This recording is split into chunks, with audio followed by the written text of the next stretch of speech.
Berita selanjutnya, hujan deras dan angin kencang akibatkan pohon tumbang di Tulang Bawang, Lampung.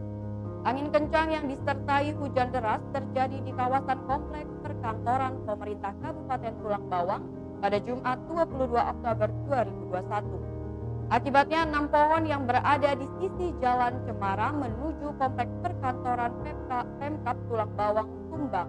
Tak hanya itu, satu riang reklame yang berada di perempatan terminal Menggala juga roboh ke badan jalan.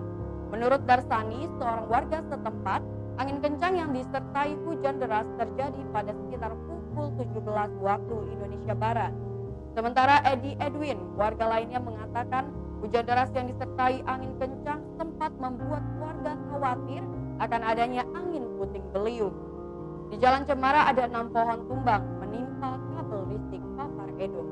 Memasuki akhir tahun terjadi pancaroba menjelang memasuki musim penghujan. Kondisi cuaca kerap tak menentu, di mana hujan deras yang disertai angin kencang dapat sewaktu-waktu terjadi.